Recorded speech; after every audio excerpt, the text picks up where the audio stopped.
Es nezinu, vai es jums stāstīju, bet mēs vienam uzņēmumam būvējam mākslīgā intelekta risinājumu, lai viņš no interneta savāc produktu informāciju, apvieno, uzkompilē jaunu aprakstu, kas ir pats interesantākais šajā visā, sagatavo bildi, saliek produktam atribūtus. Līdz ar to varēs taisīt filtru. Un tur tas uzdevums ir ļoti piņķerīgs. Ir noktava sistēma, kurā ir tūkstošiem produktu. Tā nozare ir viss, kas saistīts par un ap elektro visādām tur iekārtām un visādiem brīnumiem. Šajā noktava sistēmā vienīgais, kas ir, varbūt ir nosaukums un ražotāja kods. Lai cilvēks aiziet manuāli tur tūkstošiem produktu sagatavot, visus atribūtus, visu, tur reāli tas prasīt tur mēnešiem sēdēt, lasīt, meklēt, likt iekšā. Tā vietā mēs šim klientam uztaisīsim risinājumu, šobrīd ir tā kā testēšanā. Viņš paņem šo ražotāju kodu, pastāsta vēl kāda informācija ir par šo produktu, un tād mūsu custom taisītais AI risinājums dara ko? Viņš iet Google meklētājā pēc šī koda, lasa search rezultātus, apskata,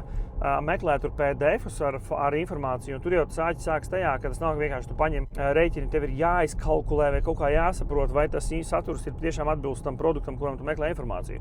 Viņš analizē tos PDF dokumentus, analizē tur konkurentu mājaslapas, tad tajā dokumentā viņš analizē kontekstu, jo tev var būt tā, ka tas kods ražotāja kaut kādā PDF dokumentā ir atsauce uz to produktu, bet īstenībā tur ir pat 500 citiem produktiem arī runāts, un līdz ar to visu informāciju nevar uztvert kā patiesību. Un līdz ar to mākslīgam intelektam šis ir jāsaprot. Ir daudz dažādas lietas, kā var mākslīgu intelektu ieviest uzņēmumi, ja? Un tas nav tiešām tikai par to, ka uztaisi čatu, kurš tev var čatot, tas ir par reāliem procesiem, kuri ir manuāli, čakarīgi, prasa laiku.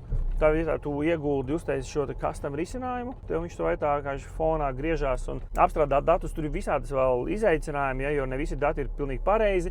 Viņš pats arī sver to atbilstību tai kvalitātei, un viņš tur liek kaut kādus skorus, un tur, kur tas skors ir zemāks, tad tur cilvēks aiziet un pārbaudīt, kur ir tā problēma, kas ir jāpārtaisa vai jāpielabo. Ja arī tev ir bizness, kur ir daudz kaut kādu manuālu procesu, kurus tu pats redzi, kā varētu sistematizēt vai kaut kā automatizēt, tad droši nāc pie mums uz e-commerce mājaslapa e-komercija.lv un pieskaries bezmaksas konsultācijai.